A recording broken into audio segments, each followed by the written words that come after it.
A le a tātou whaalongolongo I se whiau mo moli mai e le anganga ia te tātou e ala I le launga I le suafa o le tamā le alo ma le anganga pa ia. O le autu o lo whama mawhaina ma whaatonu ina ai lo tātou soifua tāpua I le nei tai au e whapea. Ua whaalia ia Iesu le sisiri ese o le atua. A outo e whaupuina ina ia tātou malama o Iesu o ia na te whaamatalaina le siri ese o le atua. Pe a tātou mawhau ilo tātou soifua whaitau tuspa ia polo tātou soifua ma le ola whale anganga. O loo mori mauna I oane mua whai upu mua sai le amatanga le upu sai le atua le upu o le atua foi le upu o ia lava sai le amatanga. Peitai o le taimi o le atua e le iata ngia ai ni venga e mai se foi o ni whaailonga sa whaia Iesu Keriso. Ai sa stele ina whaatonu e le atua ma whaao ngā ai ana au na e peo na e sila fia ma tātou I loa. Ai leo ua whai mai le tala ale au tū le nei tai ao. Ua whaalia ia Iesu le siri ese o le atua. O lona winga o mea uma lava e whaia Keriso e atangia ai le siri ese o lona tamā o le langi. E whapea se whaamtalanga ma se mawhauwhaunga. So se whale te le lava po se maota po se lawa I nei o na po e whauina. E mana o mia ale iai o le ata. O le ata o le whale le nā, e tusi e le tangata, e whaatatau I le manaonga, ma le loto o le ona le whale. A maea o na tusia le ata, ma pāsia e peo na e sila fia ma tātou I loa I nei vai tau. O na tuina lea I le tufunga, po ole angai o tupu na te whauina. A o ina tū lai mai se maota po se whale tele, po se lawa foi, wa e vava ailo na matango fie po lona tele, o na iai leo le langona whapea, oka se whale. O lona winga, o lo iai le loto le tangata le ofo, ma le maofa I lona fina ngalo mo se wha moe, o no se mea ua whaia, po se mea foi ua vaai ai. Whapea leo le whamtalanga. A tātou vaai le tusi leo Isaia sa tātou whaitauina. O lo ta oto ai nā le ata sa tusi e le atua. Whai mai le ata lea sa tusi e le atua. E a laio na liutino tangata le atua ma sau I le lalolangi ina ia maliu whaasa tauro ina ia whamangalo ina tātou wang sala. Le whantaa ma vai atu I le asante nei lona toi soifua manu malo mai. O le ata lea na tusi e le atua e a fua mai le whale o manu I pete le ema se o I lona maliu. Ai whai mai le whamtalanga a le tusi pa ia e leo ngata I nā I le maliu o Iesu Keriso le ata le atua. O na e talu ai, whai mai nisi o whamtalanga e ti ngao na maliu Iesu Keriso ma toi soifua manu malo mai ai le I punitia ai le oti e o mai le taimi nei. Toi soifua manu malo mai Iesu ua manu malo I le tuunga mau ma le oti a o lo iai a le oti ai tātou. O lona winga la, a au tilo mo au vava ai, I se matua o lo whama mawhaina, la e maua le whai upu e valu whai mai, e wha umatia e ia le oti. O le siri ese o le atua, o lo ta oto I nā, I le tausaminga po le whainga ai na te tapena ina i le maunga. Lai whai mai Isaia o le maunga. A sila i le whai unga o le mta upu e se fulma le wha. O lai ai upu ia e whapea. A wā e whai matupu i ova o au i le maunga o Siona ma Yerusalema. O lona winga la, o lai ta otoa i nā, e ai le taimi o le whainga ai e le tua, e ai le taimi o lana tausaminga, pe a iu ngā luenga. Te manao la e whailoa ia te oe mai tātou uma. E leo tau tala Isaia i le sitianga. Po le tali suanga le tamai mā moe, lai moli mau ai le whaalinga o lona mta upu e sfulmaleiva. A o la tala noa Isaia, a ngā i le iu ngā luenga, i le taimi ua toi whaatu ai le malo le atua. Pai mai le tala. Ta pena ai e le atua le tawhainga ai. A o le aso lea. O le aso e wha upu e le au whai tuspa ia. O le aso e alanga i le manu malo.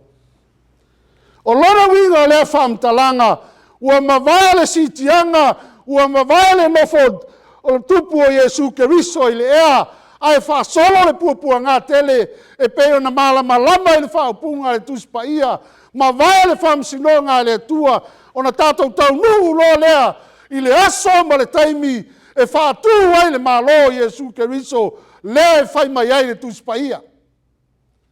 Whai mai le whai upu lai ai le tusio Isaia.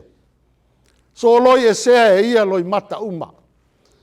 A sila i le whaalinga, o lona mata upu e lua se fulu lai wha matala tala ai, e Isaia ele, e Ioane whai mai, e leto i ai se oti. E so loia e le atua loi mata uma mai mata, e le ai se whanua noa, e le to i ai se puapua ngā, e le to i ai se oti. Aisea, whai mai ua mawai mea mua mua. Ona whai mai leo le alanga Ioane, wa auwa ai i le Yerusalema fou, o le langi fou, ma le lalo langi fou. Lea i ai le malo le tua, pe a o i le taimi lea. O lona winga, o le malo le tautala i ai Isaia, o le malo ua mawai le oti, lea i whai mai ai le matua, e wha umatia e ia le oti. Le to iai se oti, le to iai se tangi, le to iai se whanua noa, le to iai se awei le lalolangi, ai wana o le vi inga o le atua, lai alanga i Isaia il whai upu, e se fulma le iwa whai mai, whauta, o lo tātou atua le nei sa tātou whaatalitali i a te ia. Ua ia whaolaina fo i tātou, o iova lava le nei sa tātou whaatalitali i a te ia.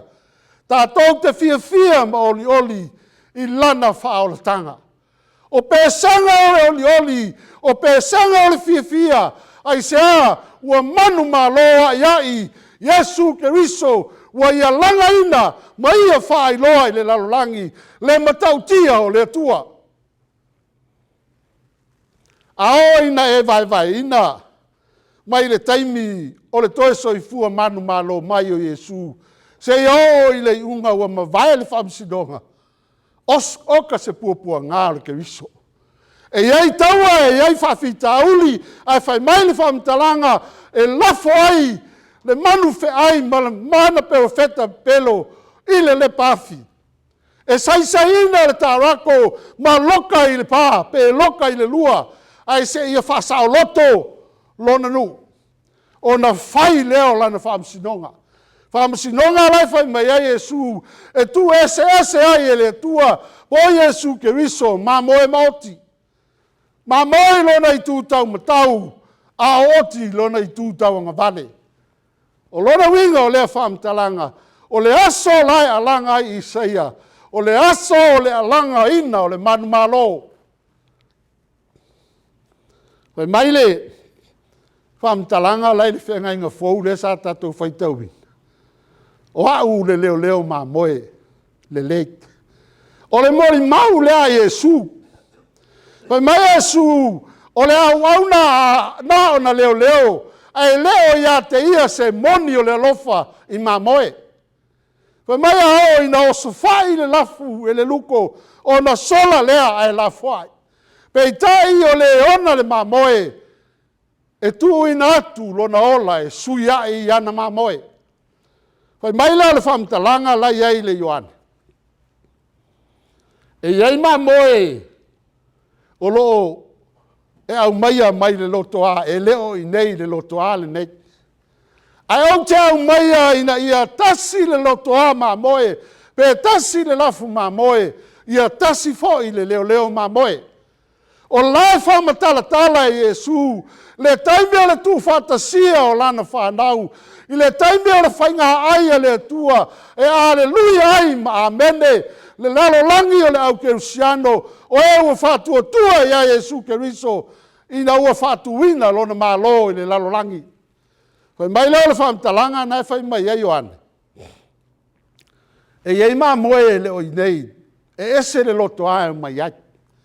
O lai tala noa Ioane a ngā i tangata o nu ese. O lona winga Israelu e le na o tau se tua. E kalesia e le whapito se kalesia le tua. Koe mai le whamtalanga. E le whapito au ngawha le fina ngalo le tua. O le atua mo le lalolangi, o le atua mo le au kerusiano, o i lato uma o e ua whatua tua, ia Iesu Keriso, e whai o ia mana mamoe. Whai mai le whamtalanga Ioane, nā tau te langona ina lo leo, la tau te iloa le leo leo mamoe, la tau te e iloa foi le leo leo mamoe i la tau. Sa tātou tala loa i leisi vai aso taluai, e iloa i tātou e le atua, i o tātou ingoa. Lona winga o lea whamtalanga. Po whea lava e te iai, o whea le kalesia na e te punou ai, o whea le lalolangi le na e te iai, e te whatua tua ai a Iesu Keriso, o te manao e tau i a te oe, e iai le aso e tasi ai lo ta ola, e ta te iai le lafu mamoe e tasi foi lo ta leo leo mamoe. Lona winga o se isi whamtalanga. E lea vea oe le atua, pe fili ina oe le atua i sau e kalesia. E fili oe le atua i lo loto, wa e whatua tua ia Iesu Keriso, ma e tali tonu o ia o le alo le atua soifua. Na ia liu tino tangata ma fio mai, ina ia lave ai tātou e ala i lona maliu, ma lona to e soifua manu malo mai. Koe mai leo le whamtalanga Iesu, o le toe pāseka, a o le uluai whaamanatunga. I o tau whaia le nei mea ma whaamanatunga ia tea. A wane ngalo ia te oe le taulanga na osi e le tua. A wane ngalo ia te oe le whaea ea Iesu Keriso i lona tamasa ia whaai loa atu i le lalolangi lona sinsini ese. Lea lona sinsini ese. Wa ia tu ua lona mamalu le langi ai a fio mai. Ai a fio mai na ia la veai o e maa. E a fio mai a liu tino tangata, whaatasi ma le tangata anga sala, ina ia maua le whaoltanga. Mai le whai upu le iwa. Peo nou whai tau loto atu. Whaauta, o lo tātou o tua le nei, sa tātou whaatalitali ia te ia. Wa ia whaola ina fo i tātou. O iova lava le nei sa tātou whaatalitali ia te ia. Tātou te fia ma oli i lana whaoltanga. O lona fina ngalo lea mo i tā ua. Ia tā oli i lana whaoltanga.